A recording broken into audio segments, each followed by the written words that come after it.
Sans citation de Machiavel. Narration Nicolas Justamont.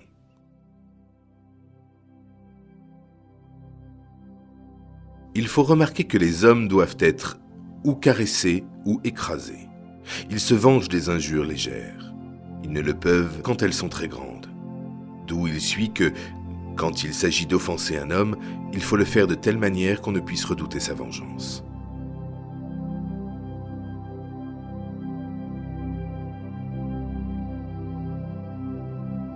Quiconque abandonne ses aises pour les aises d'autrui perd les siennes sans qu'on lui en sache aucun gré.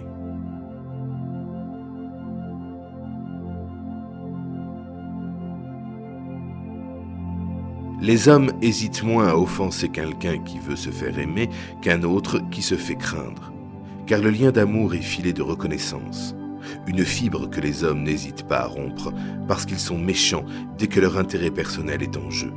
Mais le lien de la crainte est filé par la peur du châtiment qui ne les quitte jamais.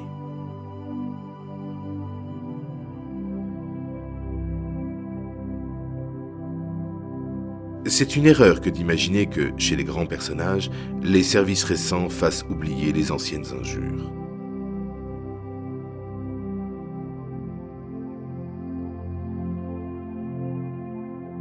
Donc, puisqu'un prince est obligé de savoir imiter les bêtes en temps et en lieu, il doit surtout prendre pour modèle le lion et le renard. Le lion ne sait pas éviter les filets. Le renard ne peut se défendre contre les loups. Il faut donc être renard pour découvrir les pièges et lion pour se défaire des loups. Ceux qui se contentent d'être lion manquent d'intelligence.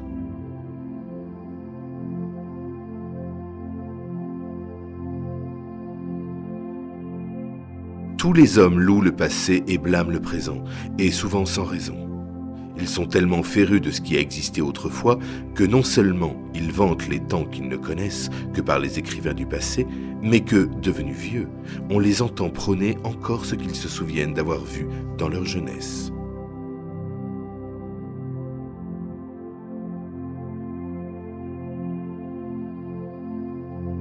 Les anciens ont dit que les hommes s'affligeaient du mal et se lassaient du bien, et que ces deux contraires amenaient les mêmes résultats.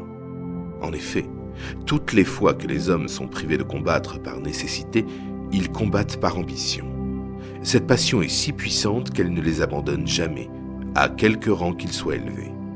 La raison, la voici. La nature a créé l'homme tel qu'il peut désirer tout sans pouvoir tout obtenir. Ainsi, le désir étant toujours supérieur à la faculté d'acquérir, il obtient le mécontentement de celui qu'il dépossède pour n'avoir lui-même que petit contentement de sa conquête.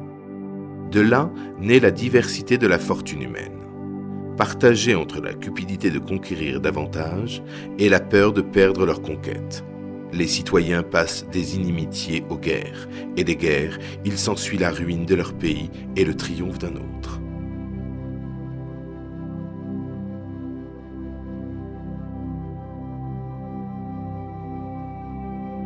Il y a trois sortes d'esprits.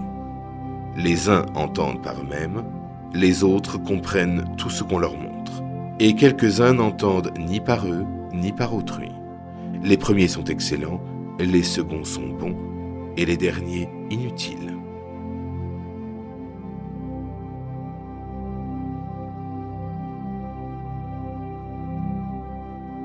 Du reste, si un prince veut une règle certaine pour connaître ses ministres, on peut lui donner celle-ci. Voyez-vous un ministre songer plus à lui-même qu'à vous et rechercher son propre intérêt dans toutes ses actions, jugez aussitôt qu'il n'est pas tel qu'il doit être et qu'il ne peut mériter votre confiance. Car l'homme qui a l'administration d'un État dans les mains doit ne jamais penser à lui-même, mais doit toujours penser au prince et ne l'entretenir que de ce qui tient à l'intérêt de l'État.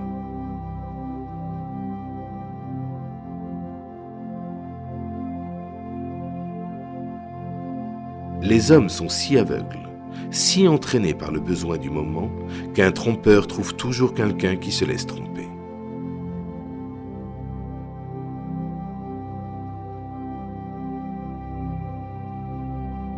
Dans toute république, il y a deux partis, celui des grands et celui du peuple. Et toutes les lois favorables à la liberté ne naissent que de leur opposition.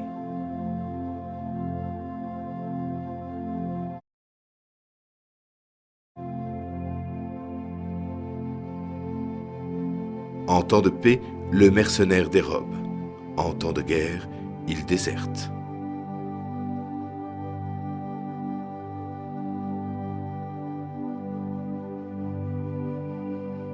La fortune est femme, et il est nécessaire, à qui veut la soumettre, de la battre et la rudoyer. Et l'on voit qu'elle se laisse plutôt vaincre par cela que par ceux qui procèdent avec froideur.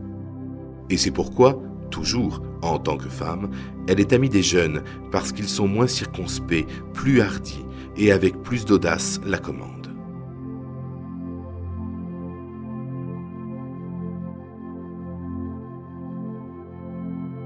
Une guerre qu'on évite est seulement différée au bénéfice de l'adversaire.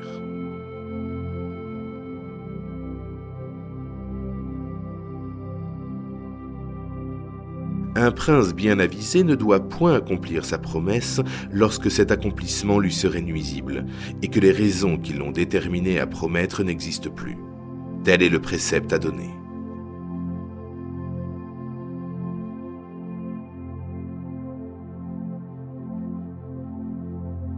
Les serviteurs loyaux restent à jamais des serviteurs, et les hommes bons sont toujours pauvres. Seuls échappent à la misère les rapaces et les fraudeurs.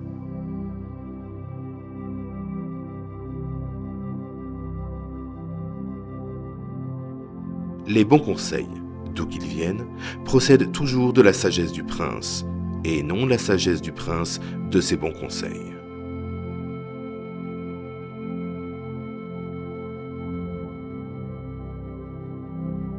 Quand on voit se dresser les appareils de la captivité, de la torture, de la mort, rester sans rien faire est plus périlleux que d'essayer de les abattre.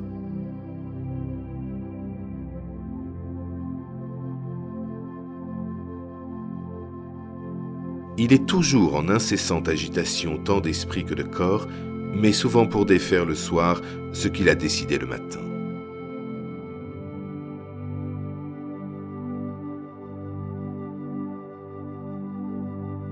Les hommes sont beaucoup plus épris du présent que du passé, et s'ils trouvent ce présent à leur convenance, ils s'y prélassent et ne demandent rien d'autre.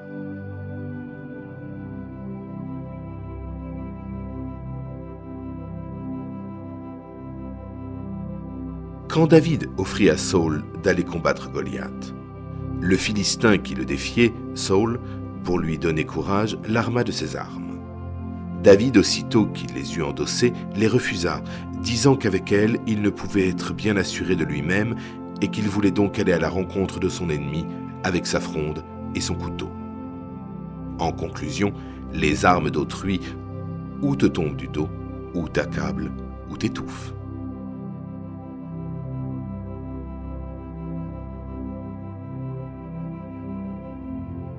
Ces gens-là voudraient bien, sous couleur de dire qu'on a eu des torts des deux côtés, partager avec vous ce qui est leur tort à eux tout seuls.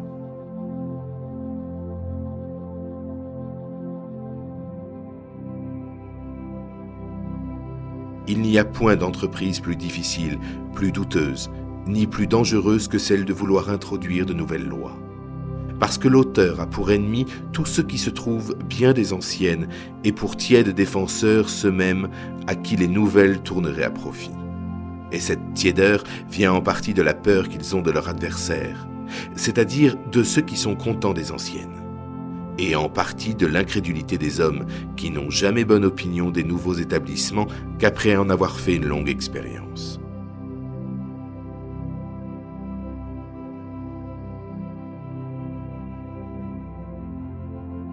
Tous les écrivains qui se sont occupés de politique, et l'histoire est remplie d'exemples qui les appuient, s'accordent à dire que quiconque veut fonder un État et lui donner des lois doit supposer d'avance les hommes méchants et toujours prêts à montrer leur méchanceté toutes les fois qu'ils en trouveront l'occasion. Si ce penchant demeure caché pour un temps, il faut l'attribuer à quelque raison qu'on ne connaît point et croire qu'il n'a pas eu l'occasion de se montrer, mais le temps qui, comme on dit, est le père de toute vérité, le met ensuite au grand jour.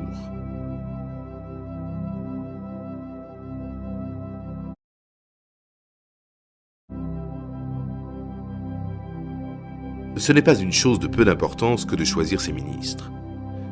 Car c'est par les gens que le prince tient auprès de sa personne que l'on juge de son esprit et de sa prudence.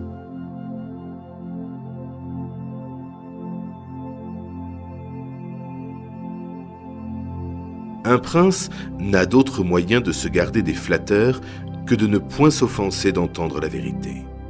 Or, si chacun a la liberté de te la dire, on perd bientôt leur respect.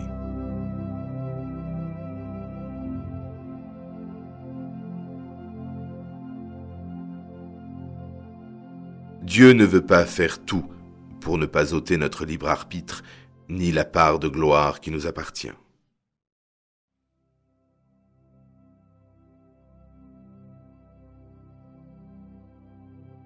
On a trouvé ce matin sur la place Messire Ramiro en 2 tronçons.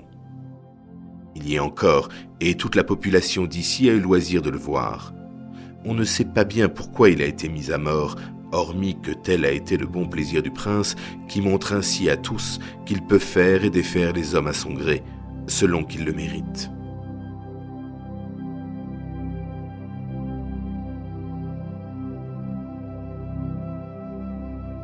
La guerre fait les voleurs et la paix les fait pendre.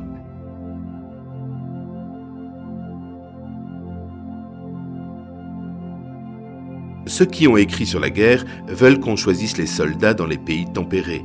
Seul moyen, disent-ils, d'avoir des hommes sages et intrépides, parce que, dans les pays chauds, les hommes ont de la prudence sans courage, et dans les pays froids, du courage sans prudence.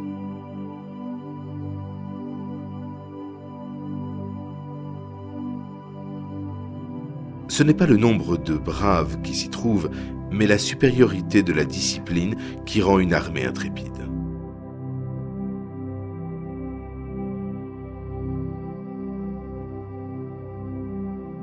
Poursuivre en désordre un ennemi en déroute, c'est vouloir changer sa victoire en défaite.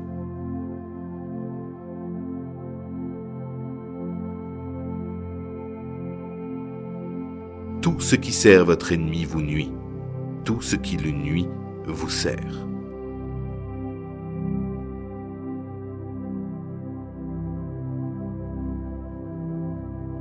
Les anciens croyaient que ce qu'il y a de plus désirable dans une république, c'est d'y compter un grand nombre d'hommes exercés aux armes. Car ce n'est ni votre or ni vos pierreries qui vous soumettent votre ennemi, mais seulement la crainte de vos armes.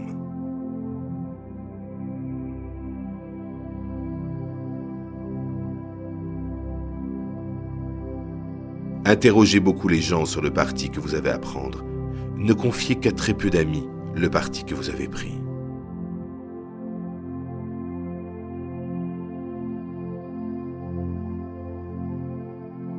On fait la guerre quand on veut, on la termine quand on peut.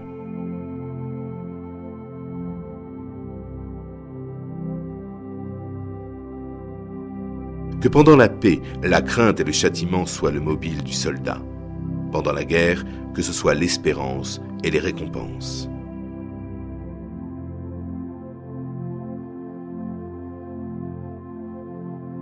Si tu savais changer de nature quand changent les circonstances, ta fortune ne changerait point.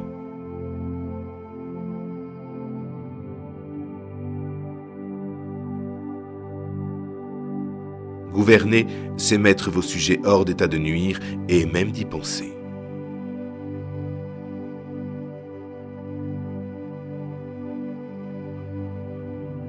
Contenter le peuple et ménager les grands, voilà la maxime de ceux qui savent gouverner.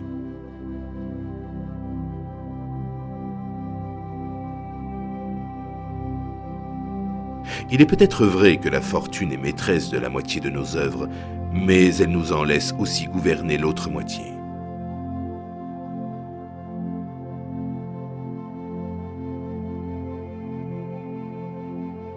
Que pour être efficace, il faut cacher ses intentions.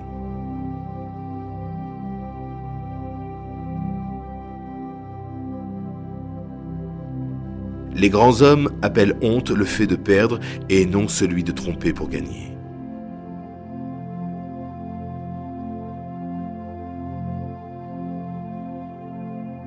En politique, le choix est rarement entre le bien et le mal, mais entre le pire et le moindre mal.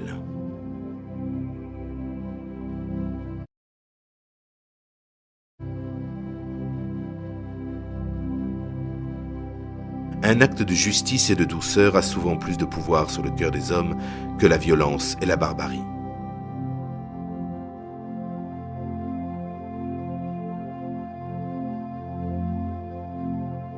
La soif de dominer est celle qui s'éteint la dernière dans le cœur de l'homme.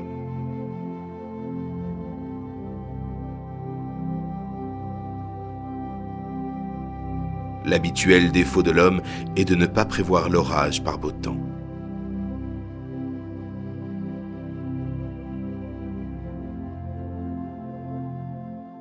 Un prince, s'il est... Nous espérons que vous avez apprécié cet aperçu.